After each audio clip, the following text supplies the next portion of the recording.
Welcome back everyone to another reaction video. Well, I've been getting a lot of requests for me to check out the channel CallMeEzekiel. So that's what we're going to do today. We're going to be taking a look at a video. I was browsing through the different videos and I thought this one was interesting. It's from 3 years ago. It's called A Brief History of the Gun up to 1875. Get Off My Lawn edition. I'm not sure what that means, but I guess I'm going to figure it out. I'll put the link down in the description so you can check it out without my commentary and see all the other videos that he has on his channel. I'm assuming it's a he. I actually don't know that for sure. I haven't watched any of the videos yet. But I want to thank Dustin in Dumas, Mississippi for your support on Patreon. Just signed up a few weeks ago and I greatly appreciate your support. Thanks for watching. Thanks for supporting this channel. Could not do it without you. Let's dive into this one. You can call me Ezekiel. This is a history of the gun up to 1875. Let's jump in. Now, this may come as a surprise to you, but bullets were not the first projectile to be fired from guns. That honor would go to the arrow. Makes sense. So the first guns could very reasonably be called gun and arrows. Yeah, so this makes sense because initially, when you're inventing a new means of throwing a projectile at the enemy, you're going to use what you already have as projectiles. So it makes sense that these things evolve just like any weapon, just like any technology. Once you fire an arrow, you're going to start thinking, well, what else could we shoot out of here? And then you're going to start developing projectiles, and then you're going to develop better ways to throw those projectiles, and it's going to be an ever-evolving process. Although it wouldn't take long for the Chinese to make the switch over to bullets. And that's pretty much the only innovation the Chinese would make to their new toy. But, fortunately for a fledgling weapon of war, it wouldn't stay trapped in China forever. Because, with the help of the Silk Road, guns would work their way into Europe. It was here that the gun would be transformed from a novelty into the premier weapon of war we know it as today. Of course, everyone knows that Ottoman is European of much stonkness, and I don't know why it's defaulting to such a low quality there, but we'll fix that now. The Europe that the gun entered into was one dominated by heavily armored cavalry. This formation was so dominant that infantry pretty much only existed because it was too expensive to turn them into cavalry. This was a perfect world for the gun. You see, cavalry's dominance was largely due to the fact that infantry had very few tools to defend themselves from cavalry. Sure, polearms were cheap and easy to use, but with their superior speed, cavalry could just ride around polearm infantry. Most cases of polearm infantry defeating knights can be chalked up more to the knight's hubris than anything else. The state of ranged weapons wasn't much better. There was really only one option capable of piercing a knight's armor, the crossbow, but it was expensive and took forever to reload. I will say that in the right circumstances, a longbow could definitely pierce a knight's armor. You get some serious power behind one of those longbows.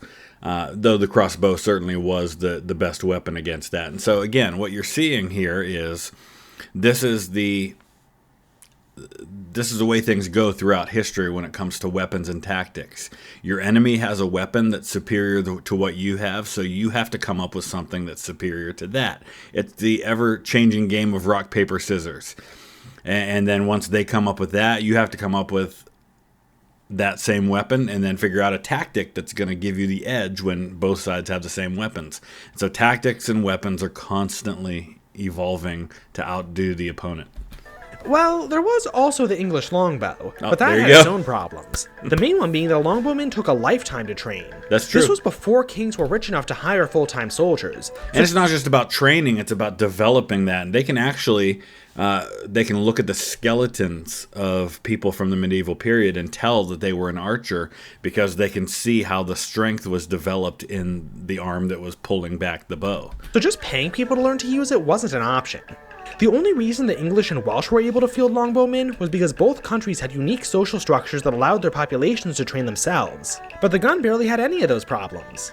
It was cheap, quick to learn, and could easily penetrate a knight's armor. Now, even the most illiterate peasant can kill a knight. Or at least he could while the knight was within his limited range and happened to be there while the gun was loaded. And you only have to absorb the initial shot because it's going to take so long to reload that you're really only going to get one or two shots at this. And so your gunmen are also going to have to be trained with melee weapons anyway. So that's why you see We have what's called the Pike and shot period, where you do have cannon, you do have firearms, but you're also heavily reliant still on hand weapons. Which could take a while. Luckily, both of these problems were about to be solved by a unique innovation. Up until now, a gun had to be fired by applying a lit fuse to a touch hole, but the matchlock changed that. Now, with a simple pull of a trigger, a lit fuse would automatically make contact with the gunpowder, discharging the weapon. Combined with just plain better smithing, the matchlock musket had the range and fire rate necessary to make it a mainstay of European armies. The age of the heavily armored knight was coming to an end. But while the heavy armor of cavalry was made obsolete, its speed and impact were still very much in play. Not to mention the fact that cavalry could also use firearms. These changes ushered in the age of pike and shot warfare. So what happens now is you don't need heavy cavalry because the heavy of the heavy cavalry doesn't help you anymore. You're not gaining anything by having the heavy armor because it can be penetrated. But now you can use your speed. So you take away all the heavy armor and you use the light armor but gain speed. It's actually a very strong parallel to battleships and battle cruisers centuries later, where you have a battle cruiser that gives up the heavy armor in exchange for speed and firepower. The pike and shot era was characterized by, as the name would suggest, heavy use of pike and shot formations. Pike formations would ward off enemy cavalry, while shot would attack pikes from a distance. However, shot couldn't defend itself from cavalry, meaning it had Rock, paper, scissors. You see how that is? to be defended by the pikes. This is pretty much as close as war ever got to being rock, paper, scissors. Or at least it would have been if not for the wild card. This guy and I think a lot alike, apparently. Cannons. Basically just a giant gun, a well-placed cannon shot could wreak havoc on tightly packed infantry formations. Unfortunately, cannons couldn't be moved during battles, and were very inaccurate. Yeah, they're super heavy. Well, the guns are very inaccurate too, the firearms in general. Until you start to get rifling, you're going to have a lot of inaccuracy with these. And they're going to have to be used at a relatively short range compared to what we think of today. And these are only solid shots that they're firing, and they're pretty small for the most part, like 6-pound balls, things like that. It's only when you get into really kind of Napoleonic Wars afterwards that you're going to start to have things like shrapnel, which was invented by a guy named Shrapnel, where you're going to have actual exploding shells that are going to rain down iron on the target. So they were usually better at destroying enemy morale than their actual persons. The finest soldiers of this era came from Spain, Scotland, and Sweden. Or at least that's where the best soldiers in Europe came from, because another nation on the other side of the world was having a pike and shot revolution of its own. Within mere moments of the first Portuguese explorers landing on Japanese soil, the locals wanted to learn the secrets of their strange new weapons. The Portuguese, thinking nothing of it, were happy to share. This seemingly innocent conversation was about to usher in a revolution, because, while the Portuguese didn't know it yet, they just stumbled into one of the largest and most brutal civil wars on Earth, Sengoku-era Japan, and they just introduced a powerful new weapon right into the middle of it. The daimyo and samurai of Japan were quick to adopt guns into their armies. And that's something people forget about. People think of samurai as being swords and kind of this ancient, Bushido code thing, but no, they absolutely used guns. And Japanese smiths began to produce their own guns like their lives depended on it, which they very often did. All right, I will say that might border on racism a little bit there. Anyway, continue. In just a few short years, the Japanese created one of the largest gun industries on Earth. According to some sources, they may have even been producing more guns than the Europeans. But after the end of the Civil War and a failed invasion of Korea, the Japanese put themselves into near total isolation. So just like China, Japan's gunnery would remain stagnant for quite some time. So we'll check back in with them later. Yeah, and it remains stagnant, number one, because they're not importing new technologies from other places, but because they're not fighting land wars in large numbers. They're not in a place where they need the innovation and they need to improve upon what is already there. As the European pike and shot era came to a close, armies would begin to feature a lot less pike and a whole lot more shot. Part of this was because armies were putting a higher emphasis on firepower, but it was also due to the widespread adoption of the bayonet. Now, with just a nifty little blade, you didn't have to choose between pike or shot. You could have two in one. But early on, the bayonet actually was such that you couldn't fire with the bayonet on. So you would fire and then put the bayonet on. And so I think it's the British who end up developing, or at least putting into the field in large numbers, the type of bayonet that would go around the end of the gun rather than into the barrel itself.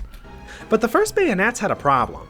They were attached to muskets via plugs stuck into the barrel, meaning you couldn't both shoot I swear, I have not seen this video yet. I swear. and defend yourself from charges. This weakness caused a lot of soldiers to die just because their commanders were slow on the draw. But with the invention of the ring bayonet, which was attached around the barrel, this was no longer a problem. But it still impacts the accuracy of weapons that tend to not be accurate anyway. Now soldiers could shoot and stab at the same time. So with that, the pike became obsolete, and pike and shot warfare went with it. The matchlock may have raised Europe to heights of power it never could have imagined before, but even it could still be improved. New locks like the Nicolay lock, dog lock, and nifty wheel lock were gaining in popularity, until eventually, an ultimate lock came to the fore, Flintlock. the flintlock. Now, instead of having to rely on a match or spinning wheel to ignite your powder, you only needed a piece of flint. This made guns simpler to operate, faster to reload, and cheaper to produce. It was during this era that the United States won its independence. Of course, guns played a big part in that, and we were so grateful that we guaranteed every citizen's right to keep and bear them in our Constitution. And I should say, too, that by the time you're dealing with the American Revolution, you do have rifles on the scene, and rifles, grooves on the inside of the barrel that increase its accuracy, which could be a game changer on the battlefield, but you don't have them in huge numbers on either side. Or at least we have that right in theory. Shortly after the American Revolution, the Napoleonic Wars kicked off, which saw mass use of flintlock muskets, greater and more effective use of cannons, and the increasing importance of rifles, which are worth taking a closer look at. You see, up until now, all guns were smoothbore. What rifling does is add spinning grooves to the inside of the barrel, causing the bullet to spin on the way out. This gives the round a faster velocity, causing it to be... That's actually the opposite of what's true. It's actually a slower velocity because it's science. And listen, I'm not a scientist, but basic science is the grooves actually grab, like if you look at a bullet that's been fired from a rifle, there's actually grooves in the rifle or in the bullet itself. So it's using energy to spin the bullet, so it actually loses some velocity. And there were actually units, even in the American Civil War, where on the Union side especially, you had most units by the end of the war being armed with rifles, like rifled muskets. But you had some units that actually preferred to keep the smoothbores because they had a higher velocity at close range and could really kind of pack a punch. But no, rifling actually slows the bullet down. Be more accurate and harder hitting. Unfortunately, this process was expensive, so rifles were limited to special units. But rifles weren't the only unique feature of these elite new units, because they also spearheaded the return of the open order formation. Up until now, infantry had to fight in tightly packed closed order formations. This was both so the infantry could defend itself from cavalry and to maximize its firepower. But, when equipped with rifles, soldiers had enough firepower that tightly packed formations weren't necessary. This meant that as long as they were careful to avoid cavalry, riflemen could fight in loose open order formations, allowing them both to take full advantage of cover and the individual initiative of their soldiers. One last thing worth mentioning about this era is that guns saw an increasing amount of experimental and sometimes outright wacky designs. This includes things like the puckle gun, basically a turret-sized revolver cannon, and the Girondoni air rifle. This was a real air-powered rifle briefly used by the Austrian Empire. It even featured both a magazine and what could most easily be described as a primitive bolt-action system. But it only saw limited use because it was expensive, broke easily, and was way too complicated for most soldiers to learn. And one of the things you have, one of the reasons why the American Civil War ends up so deadly is because just before the American Civil War, you have new technology in projectile with what we call the mini ball. Or the Minier ball, which it's not a ball at all. It looks like a modern bullet with that shape and has the rings on the bottom. And it was even more accurate when fired out of a rifle than a standard projectile was.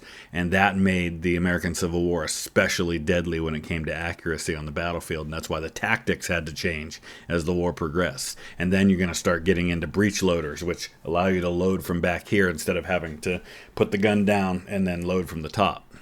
Outside of Austria, the Girondoni was famously used by the Lewis and Clark expedition in America.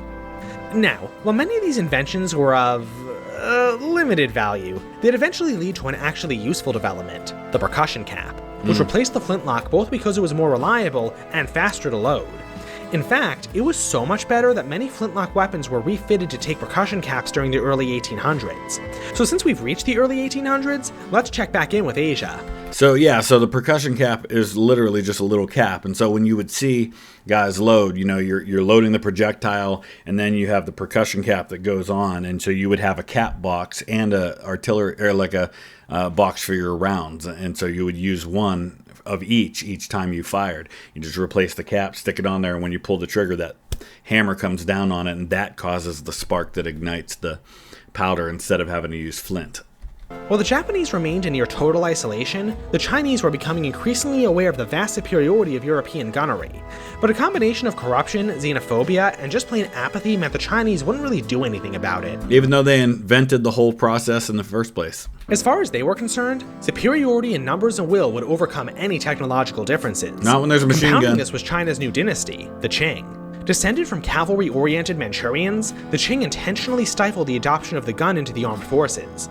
This was to prevent the infantry-oriented Han majority from gaining enough power to overthrow them. Funnily enough, one of my sources mentions that there had been a ban in China on peasants owning firearms. But unfortunately, criminals don't follow the law, so they managed to get them anyway. The situation eventually got so bad that firearms for civilians had to be re-legalized. All of this meant that by the time the Europeans had enough power to project into Asia, neither China nor Japan would have the technology necessary to resist them. The very self-isolation meant to prevent foreign influence in Asia is pretty much exactly what guaranteed European powers would dominate the region for quite some time. Because of this, the Chinese would be forced to endure a century of humiliations. Meanwhile, the Japanese, who were much quicker to adapt, would only have to endure humiliation for a few decades. It is interesting how Japan, for large parts of its history, would be so isolationist, but when it did open up, man, did they open up. But when it was over, the Japanese not only managed to free themselves from European influence, but even became a European-style great power themselves, even joining the Europeans in bullying China. And now, back to the percussion cap. Or more specifically, making it obsolete, because percussion caps actually enabled the creation of their own replacement, the integrated cartridge. Up until now, a cartridge was just a paper container carrying a pre-measured load of powder and a bullet. Very convenient. However, even with a cartridge, it still took quite a bit of time to load a gun, mostly because you still had to muzzle load the powder and round. Yeah, and what you would do is you would bite off the paper on the end to kind of open that up, and then you'd pour it down in as you put the projectile in. And so having it self-contained was not only quicker and more efficient, it was healthier too for the soldier firing it. And while the percussion cap sped up that process by a bit, it could still be even faster. This was done by moving the percussion cap from the exterior of the gun and into the cartridge itself. Now, instead of being struck by an external hammer, it will be struck by a firing pin inside the gun. And, even better, industrialization made rifling and breech-loading systems cheap enough for mass production. Right. This enabled the adoption of such designs as Prussia's very own breech-loaded and rifled Dracy needle gun. That is a game changer right there. Having both the rifle but also the breech loader, this was a major game changer on the battlefield, and this is one of the things that's going to be really significant in the latter half of the 19th century in Central Europe. The Dracy needle gun is something that doesn't get talked about nearly enough. With all of these major innovations, a single infantryman could accurately fire dozens of rounds a minute at a distant target, and a whole formation of them could wreak havoc on just about anything. I don't know if I'd go so far as to say dozens of rounds per minute, because you still have to load each one. Yeah, so I went ahead and looked it up. It's still only about 5 rounds a minute, so it's not a significant increase for the Dracy needle gun. This spelled the end for closed-order formations, ushering in the modern dominance of open-order ones. But just in case there was still some doubt on that point, artillery also became both breech-loaded and rifled. So with so many accurate high explosives coming your way, it's probably a good idea to spread out a little. And from here, we're not too far away from the modern firearms we recognize today. The only major innovations we're missing are standard use of magazines, intermediate cartridges, and automatic fire. As well as, of course, putting it all on an armored or flying vehicle. Yeah. But that's outside the scope of this video, because this has been a brief history of the gun up to 1875. Okay, that was good. I enjoyed that. A couple of things that we talked about that maybe weren't 100% accurate, but for the most part, I thought it was pretty good. If there's another video of his that you'd like me to take a look at on that channel, let me know in the comment section below, and we'll do that once I get back from Italy. I'm pre-recording all of these so that there's plenty of content for you guys while I'm gone. I want to thank Nathan in Lincoln, Nebraska, and Michael in Weirton, West Virginia. Michael, just down the road from me in Weirton. That's not far away at all. Thank you both for your support on Patreon. And if you want to learn more about how you can support the channel through Patreon, the link is in the description. But also, you can support the channel by leaving a comment, hitting that like button, and subscribing if you haven't already. I don't ask you to do that very often, but I'm asking today. Thanks for watching.